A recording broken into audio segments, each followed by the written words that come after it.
Hei, Anda bukan Bandung Bondowoso yang bisa membangun 1000 candi dalam satu malam. Mau Anda bersekutu dengan jin atau menikah dengan Nyi Roro Kidul, nggak akan mampu. Salah satu warga berpikir KDM bukan Bandung Bondowoso ataupun nikah dengan seorang ratu pantai selatan pun tidak akan bisa membangun 50 sekolah dalam waktu 1 tahun di tahun 2026. Kata beliau, karena kepanasan pendukung dari pemimpin yang terdahulu Kang Ridwan Kamil atau biasa disebut Kang Emil bisa membangun 30 sekolah dalam masa jabatan beliau. Seorang warga Jawa Barat tersebut kepanasan, tidak mempercayai bahwa janji-janji dari seorang KDM itu ternyata omong-omong, padahal ini belum terbukti. Di salah satu versi ada seorang warga dari partai PKB DPR tersebut mengatakan tidak setuju dengan kebijakan 15 kebijakan, diantaranya 2 yang tidak setuju dengan masalah sekolah yang diajukan oleh KDM. Kita lihat videonya. Rapat paripurna DPRD hari ini. Halo, izin pimpinan interupsi sedikit, mohon maaf. Ya, silakan. Bismillahirrahmanirrahim. Assalamualaikum warahmatullahi taala wabarakatuh.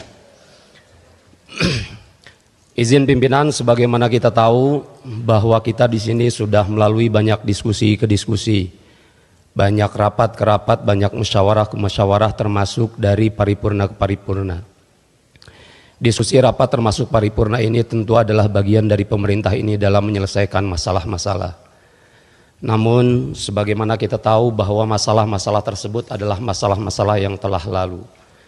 Masalah-masalah lama, masalah-masalah yang terprediksi jauh-jauh hari, sehingga bisa diselesaikan dengan berbagai banyak diskusi termasuk dalam permusyawaratan kali ini.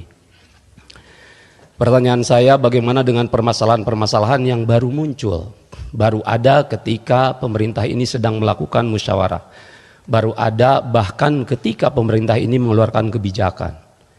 Banyak hal, permasalahan-permasalahan baru yang itu justru dikeluarkan dari kebijakan dari pemerintah. Tidak sedikit saya mencatat, khususnya kami di Komisi 5, 15 kebijakan pemerintah ini di dunia pendidikan. Ada 2 hal yang paling memberatkan, terutama untuk mereka yang ada di swasta. Salah satunya yaitu kebijakan terkait masalah ijazah, dan kedua adalah terkait PAPS. Terkait masalah ijazah, sebagaimana kita tahu, hingga ujung mereka perwakilan sekolah swasta bertemu rapat dengan seluruhnya, termasuk diwakili oleh pimpinan DPRD yaitu Pak Haji Acep Jamaluddin.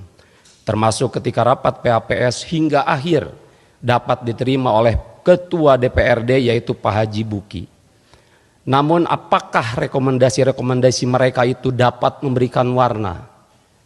Jangankan merubah, memberikan warna saja tidak. Yang saya harapkan dari pembicaraan ini, andai kata pemerintah tetap pada keputusannya, tidak merubah itu, tolong bisa menerima mereka secara langsung. Tolong agar dapat menerima, mendengar keluhan mereka secara langsung. Jangankan untuk menyampaikan hal tersebut secara langsung, melalui kita saja mereka terbata-bata menyampaikan hal tersebut. Saya khawatir bahwa kami yang ada di DPRD provinsi ini dianggap tidak ada oleh mereka, karena jangankan untuk merubah keputusan, untuk membawa mereka terhadap pemberi kebijakan saja mereka tidak bisa. Untuk menyampaikan langsung terhadap pemberi kebijakan saja mereka tidak bisa. Sekali lagi saya mohon agar dapat diterima secara langsung. Untuk masalah keputusan PAPS, bahkan mereka sampai mengajukan gugatan ke PT UN. Saya yakin gugatan ke PT UN itu bisa mencerminkan keburukan pemerintah secara moralitas, karena tidak bisa menjembatani antara kebijakan mereka dengan masyarakat yang ada di dalam pemerintahan ini. Saya nggak yakin teman-teman yang ada di ruangan ini telah menjadi sosok jester atau sosok yang bisa baik-baik saja ketika menyampaikan apapun terhadap penguasa. Saya ingat dahulu pimpinan sosok orang yang tidak mau dipanggil dirinya, yaitu ada Syekh Siti Jenar maupun ada Al-Halaj dengan anak Al-Haq atau Kaula Manunggaling Gusti dengan keseriusannya.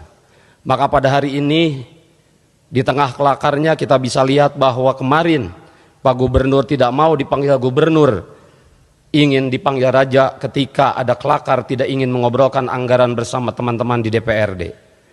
Maka pada kali ini di tengah kelakar berikut keseriusan, kita yang ada di sini bukanlah anggota DPRD, tapi para waliullah yang akan selalu ada membisiki para raja. Sekian dari saya, wallahul muwaffiq ila aqwamit thoriq. Nih Kang Deddy Mulyadi gimana sih 3 bulan menjabat Jawa Barat tuh pengangguran masih banyak gak berkurang sama sekali. Kang Deddy gimana sih ngejabatnya, bener gak sih? Salam APBN, ambil positif buang negatif, tonton videonya sampai habis. Nah dulu lu jangan pada marah-marah dulu, itu yang ngomongin 3 bulan masa jabatannya Kang Deddy Mulyadi, baru 3 bulan menjabat. Ya pengangguran gak berkurang katanya, itu yang ngomong anggota DPRD Jawa Barat alias Maulana Yusuf. Ini saya balikin ya Pak, saya mau nanya, ini kerjaan DPRD Jawa Barat selama 3 bulan masa KDM menjabat DPRD Jawa Barat ini, terutama Bapak Maulana Yusuf ini udah ngapain Pak? Bapak Maulana Yusuf udah ngapain Pak selain bebacotan begitu Pak? Pengangguran itu kan juga tanggung jawab negara Pak, tanggung jawab pemerintah pusat juga Pak, bukan tanggung jawab pemerintah provinsi wilayah tertentu aja Pak. Kayaknya banyak banget sih nyari-nyari kesalahannya Kang Deddy Mulyadi, banyak banget sih orang-orang yang nyari-nyari kesalahannya Deddy Mulyadi. Kenapa sih lu pada kenapa sih manusia? Kalau nggak karena ordal-ordal ya, belum tentu tuh DPRD provinsi wilayah manapun gitu bisa duduk tuh di singgasana situ tuh. Belum tentu tuh kalau nggak karena ordal. Jangan sembarangan lo kalau ngomong, kalau bebacotan. 3 bulan Deddy Mulyadi menjabat, pengangguran Jawa Barat belum berkurang. Lalu lihat itu gubernur Jawa Barat yang sebelumnya 5 tahun menjabat, emang pengangguran berkurang, berkurang, bertambah. Emangnya Kang Deddy Mulyadi, seorang Deddy Mulyadi itu punya berapa perusahaan bisa sampai mengurangi angka pengangguran, ha? Kalau kata Gubernur Jawa Tengah mah ya kami bukan Nabi Musa, nggak bisa disuruh kerja cepat-cepat. Nah itu Bapak Maulana Yusuf ngapain kerjanya itu, duduk doang di situ, ha? Ngantor duduk doang begitu, tanda tangan ngapain itu, ha? Sama ngomong doang KDM 3 bulan menjabat kagak ada perubahan.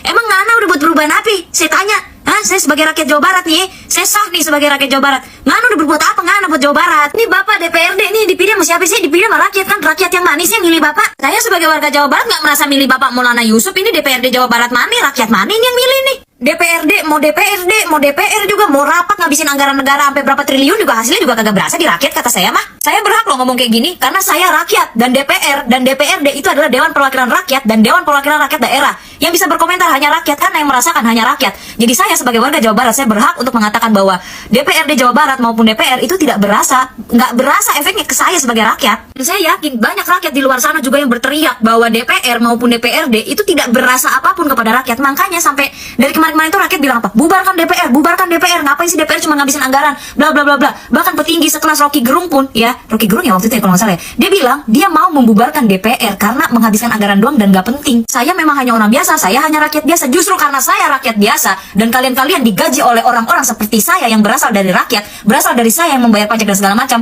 saya dan kami semua rakyat berhak. Kami semua berhak mendapatkan pekerjaan yang layak sesuai dengan yang tertulis pada Undang-Undang Dasar 1945. Kami warga negara Indonesia berhak mendapatkan perlindungan. Kami warga negara Indonesia berhak mendapatkan fasilitas karena kita membayar pajak. Kalian DPRD dipilih oleh rakyat yang harusnya untuk rakyat, dari rakyat untuk rakyat. Permasalahannya, rakyat yang mana? Kenapa semua pemerintahan itu berbondong-bondong mau menjatuhkan Kang Deddy Mulyadi? Termasuk ini DPRD Jawa Barat. Padahal ini sama-sama Jawa Barat loh, sama-sama satu provinsi loh. Bukannya gubernur sama DPRD itu harusnya saling dukung-mendukung ya? Sama-sama satu provinsi Jawa Barat. Kok ini malah saling menjatuhkan sih? DPRD Jawa Barat lah menjatuhkan Kang Deddy Mulyadi, bilang dia 3 bulan menjabat, pengangguran belum berkurang, tidak ada perubahan terhadap Jawa Barat. Apa sih? Emang lu udah ngapain sih? Pertanyaan gue. DPRD kerjaannya ngapain sih? Mau dikata gubernur Kang Deddy Mulyadi gubernur konten apa segala macam, segala hal dikontenin, nggak apa-apa, kerjanya nyata kelihatan. Daripada DPRD Jawa Barat yang kerjanya di kantor, rapat doang, meeting doang, kagak dikontenin, kagak kelihatan kerjanya, hasilnya juga nggak berasa. Udah gue nggak ngerti kenapa setiap bahas DPRD ataupun DPR tuh emosi.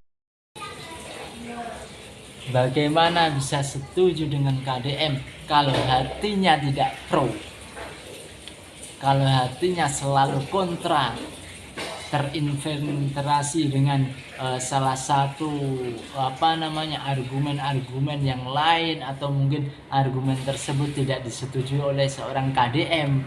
Bisa saja semua orang bisa mengelabui siapapun untuk tidak menyetujuinya dari kebijakan sang maestro Jawa Barat tersebut.